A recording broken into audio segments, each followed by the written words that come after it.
Eh ben, on est très content de recevoir les suivants sur la liste, qui sont deux cette fois-ci.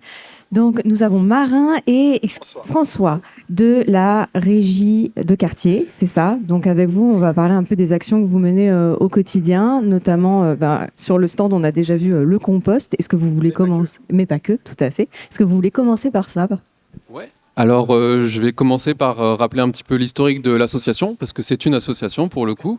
Donc, la régie de quartier de Lannion, elle a un peu plus de 30 ans. Elle est arrivée au départ d'une volonté des habitants du quartier de Keruel d'avoir une blanchisserie commune, partagée par les habitants, gérée par les habitants. Et du coup, la régie, ça marche par un système de mouvement des régies. Ça veut dire qu'il y a un mouvement national qui après va s'implanter de manière plus régionale, un petit peu dans toutes les villes de France.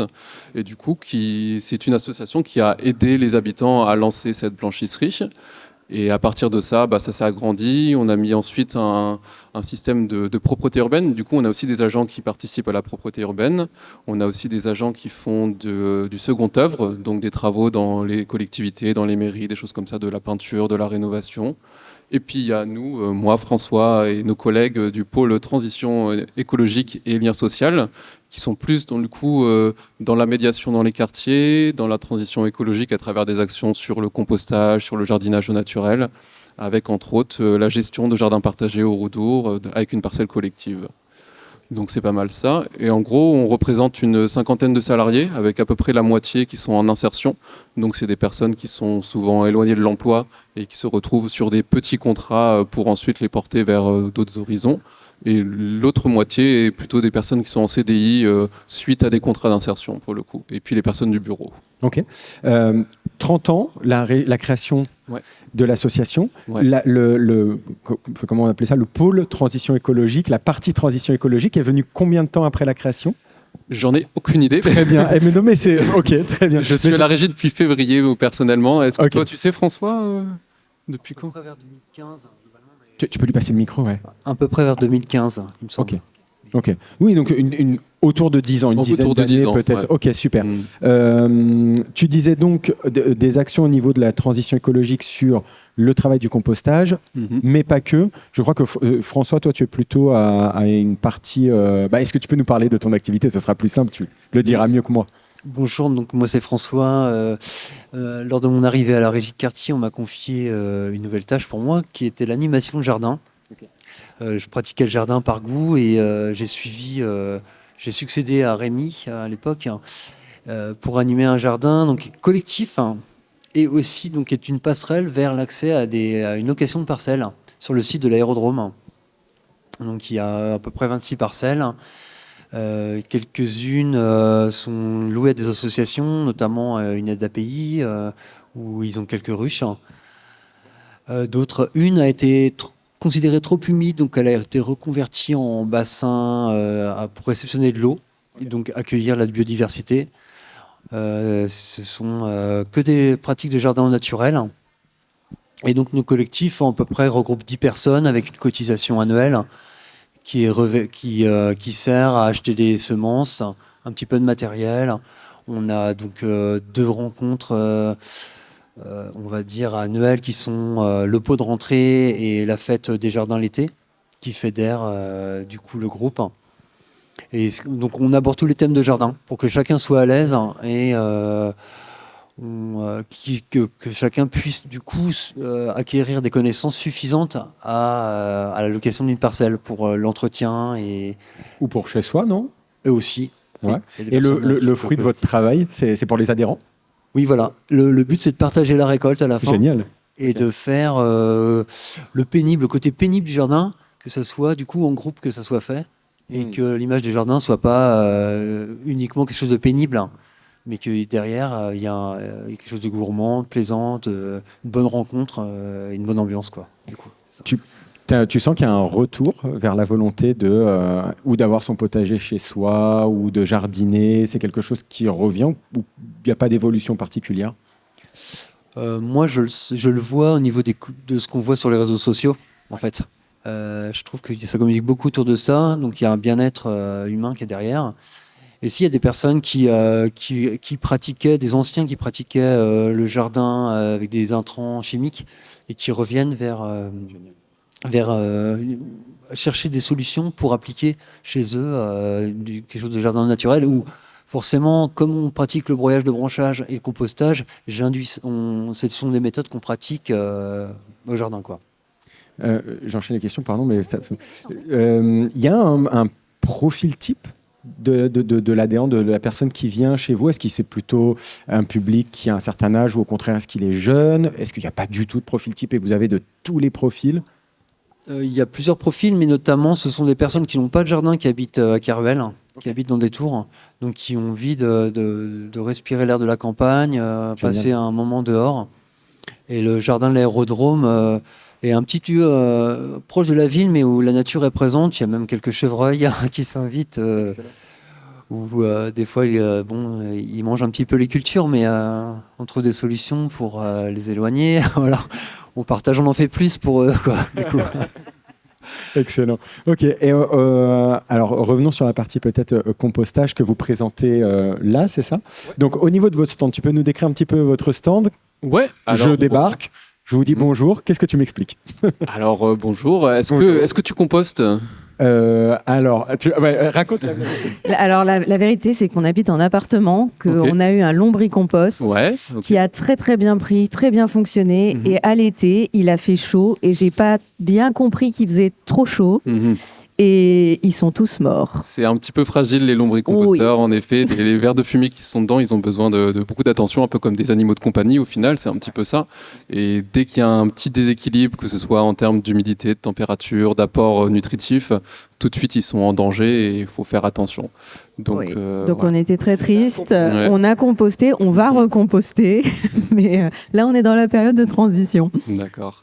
Après, pour le coup, nous, à la régie, on propose différentes techniques parce qu'il y a le compostage en jardin quand on a possibilité de mettre ça en jardin.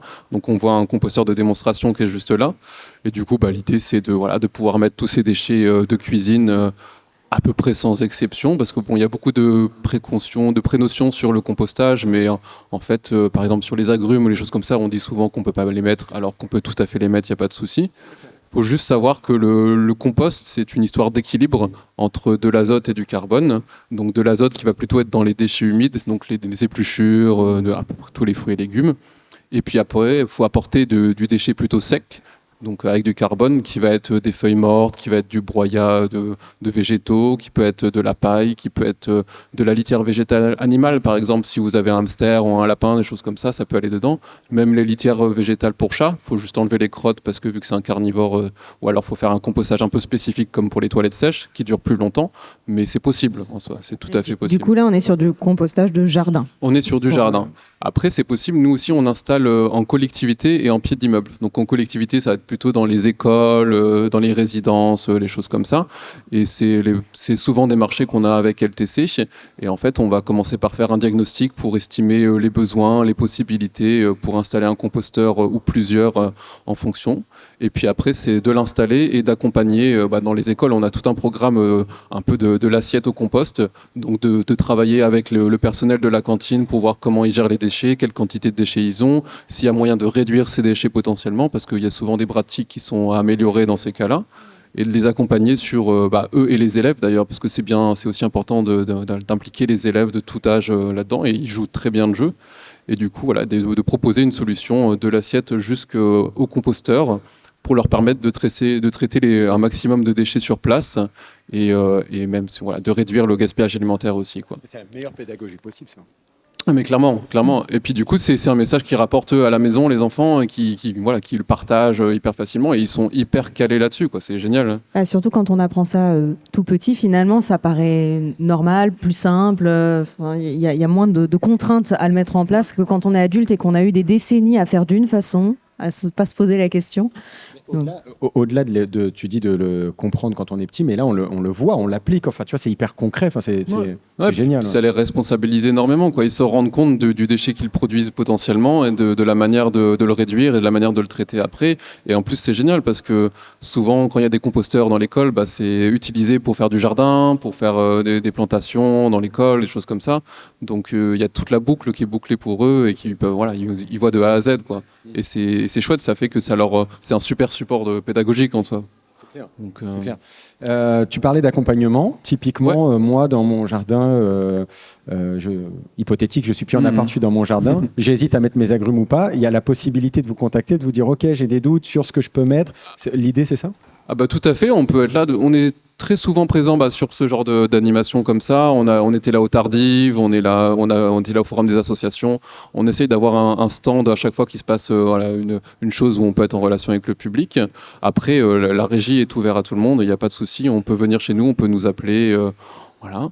Et on fait des distributions de composteurs aussi, pour le coup, pour les gens qui achètent un composteur à LTC, ils viennent, on est en déchetterie. Avant, on faisait ça en porte-à-porte, on allait directement chez eux, mais maintenant, il y a un trop gros volume de personnes, du coup, ça fait qu'on est obligé de faire des rendez-vous collectifs. Okay. Et du coup, les personnes, ils viennent à la déchetterie, et puis on leur donne le composteur qu'ils ont acheté auprès d'LTC, et on les forme rapidement, en 15-20 minutes, sur comment ça marche, qu'est-ce qu'il faut faire, qu'est-ce qu'il ne faut pas faire, les problèmes à éviter, les choses comment bien gérer un composteur, de manière générale. Génial. Ok. On a oublié une action, je crois, non ? Oui, compost, tout à fait. Jardin. Il y a juste autre chose pour le compostage encore. On fait aussi un compostage en pied d'immeuble. On est dans les quartiers de Keruel et Arcenté-les-Fontaines et bientôt à Pénarue aussi. Et dans l'idée, on a des aires de compostage collectives qui sont gérées régulièrement. Et ça part encore une fois d'un diagnostic. Donc on fait souvent des questionnaires en porte-à-porte pour voir s'il y a des gens intéressés, pour s'impliquer, pour être référent du site ou des choses comme ça. Et pareil, généralement on installe les sites sur des chantiers pédagogiques donc qui sont réalisés avec des jeunes du quartier, souvent loin de l'emploi, pareil. Ouais. Et on met en place ces aires de compostage et les gens du quartier peuvent venir au pied de leur immeuble composter leurs déchets directement. Et pour les sites qui sont déjà mis en place, c'est des sites qui fonctionne bien, les gens sont réceptifs à la démarche, ça participe ? Ça dépend. Il y a certains sites qui fonctionnent très très bien. Il y en a un en particulier où c'était un petit peu compliqué, mais parce qu'il a été mal placé, il était trop proche des immeubles et ça a embêté, tout le monde n'était pas d'accord en fait avec cette installation et du coup ça posait problème. Donc on l'a déplacé pour le coup et ça va mieux depuis, mais c'est sûr qu'il y a tout un travail à faire au niveau de la réceptivité et de l'acceptabilité d'une aire de compostage proche de chez soi. La friction venait de quoi ? De l'odeur ? De la proximité, tu dis, de l'immeuble, c'était quoi le problème pour les... C'était les a priori principalement, c'était que les gens ne veulent pas du déchet trop proche de chez eux. Généralement, le déchet, on veut l'éloigner au plus possible, le cacher, et du coup, s'il est au pied de sa fenêtre,